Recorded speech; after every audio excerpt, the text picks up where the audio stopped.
जय श्री राम दोस्तों, आप देख रहे हैं YouTube चैनल ज्ञान स्टार प्लस। तो दोस्तों, आप सभी का हार्दिक स्वागत और अभिनंदन। दोस्तों, आज हमने बहुत ही सुंदर धार्मिक पहेली आपके लिए चुनी है, जो कि इस प्रकार से है। एक ऐसा व्यक्ति जो गर्भ के अंदर टुकड़े हो गए 49, फिर भी ये मरुत कहलाए। किस माता ने पैदा किए, किसने गोद खिलाए। दोस्तों, आज हम आपको इस पहेली का उत्तर बताएंगे। ये कौन थे और किस प्रकार इनका जन्म हुआ। गर्भ के अंदर ही एक बालक के 49 टुकड़े किस प्रकार से हो गए और फिर भी ये जीवित रहा, कौन था। तो दोस्तों, जिन भाइयों ने अभी तक हमारे चैनल को सब्सक्राइब नहीं किया है, तो उन भाइयों से मेरा निवेदन है कि वे पहले हमारे वीडियो को सब्सक्राइब कर दें, साथ ही बेल आइकन को भी प्रेस कर दें, जिससे कि आने वाले वीडियो का नोटिफिकेशन आपको मिलता रहे। तो दोस्तों, आते हैं अपने मूल कंटेंट पर। पहली लाइन में लिखा है कि गर्भ के भीतर, गर्भ के अंदर 49 टुकड़े हो गए। ये कौन कौन कहलाए, किस माता ने गोद खिलाए, किस किसने ये जाए। तो दोस्तों, 49 टुकड़े जिस बालक के गर्भ के अंदर ही हो गए, तो इसका बहुत ही कठिनतम उत्तर होगा। क्या होता है कि महर्षि कश्यप की 2 पत्नियां थीं। एक का नाम दिति और दूसरी का नाम अदिति। अदिति से देवताओं की उत्पत्ति हुई थी और दिति से राक्षसों की उत्पत्ति हुई थी। तो जब इंद्र पैदा हो गया, तो इंद्र ने समस्त राक्षसों का संहार करना प्रारंभ कर दिया और स्वर्गाधिपति बन गया। स्वर्ग का राजा था इंद्र। अब क्या होता है, एक बार दिति ने बहुत बड़ी तपस्या की। अपने एक पैर पर खड़ा होकर के तपस्या करने लग जाती है दिति। तो उसी समय महर्षि कश्यप वहां पर आ जाते हैं और कश्यप कहते हैं कि दिति, मैं तुमसे प्रसन्न हूं, आप क्या मांगना चाहती हो। तो वह कहने लगी कि प्रभु, मुझे कुछ नहीं चाहिए, मुझे ऐसा पुत्र दीजिए जो इंद्र से अधिक बलवान हो। इस तरह का पुत्र दे दो मुझे, और जो कि इंद्र को भी मार सके। इस बात को सुन के महर्षि कश्यप कुछ एक आश्चर्य में पड़ गए, लेकिन उन्होंने कह दिया तथास्तु। अब तो दोस्तों, दिति गर्भवती हो जाती है और दिति के अंदर एक बच्चा था। अब कहने लगी, अब उसके गर्भ की वह हर तरह से रखवाली करने लगी कि कहीं इंद्र को पता ना चल जाए और इस गर्भ को छीन ना कर दे। तो वह इसे बचाने के लिए प्रत्येक दिन स्नान ध्यान करके पवित्र रहती थी।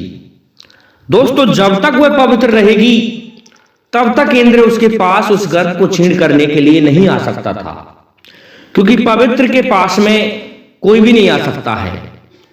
इस प्रकार का वरदान भी साथ में महर्षि कश्यप ने दिया था।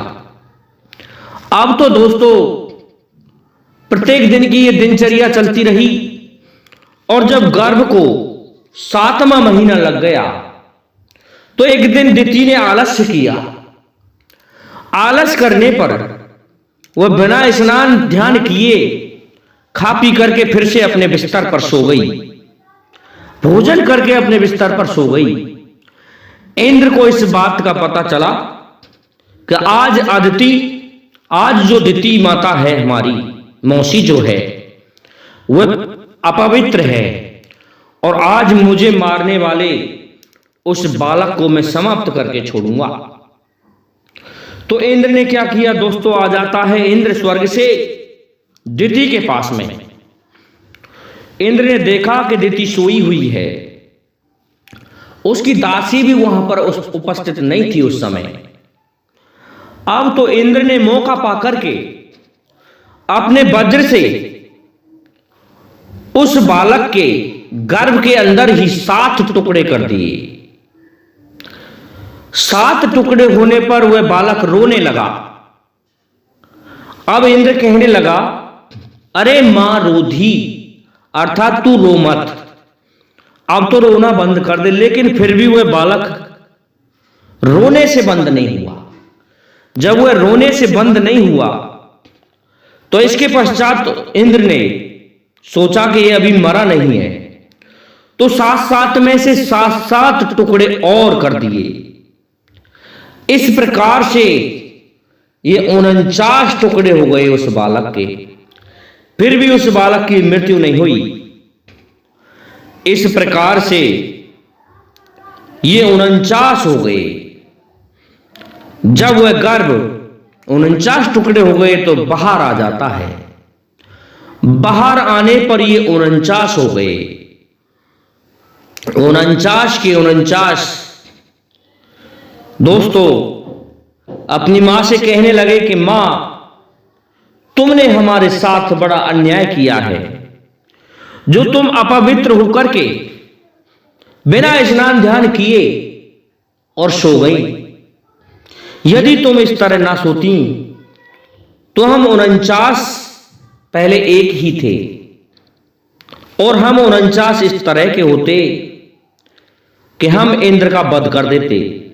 लेकिन अब हम 49 हो गए, अब हम इंद्र का कुछ नहीं बिगाड़ सकते। अब हम इंद्र के ही अन्यायी बनना चाहते हैं। इस प्रकार से दोस्तों वो 49 बालक 49 मरुत कहलाए। 49 मरुत इस तरह से चलते हैं, जब 49 पवन चलते हैं तो धरती आकाश पाताल सभी में हाहाकार मच जाता है। तेज आंधियां जो आती हैं वो 49 मरुत में से कुछ एक मरुत आते हैं, तब ये भयानक स्थिति बनती है। पृथ्वी कांपने लगती है दोस्तों 49 मरुतों के कारण।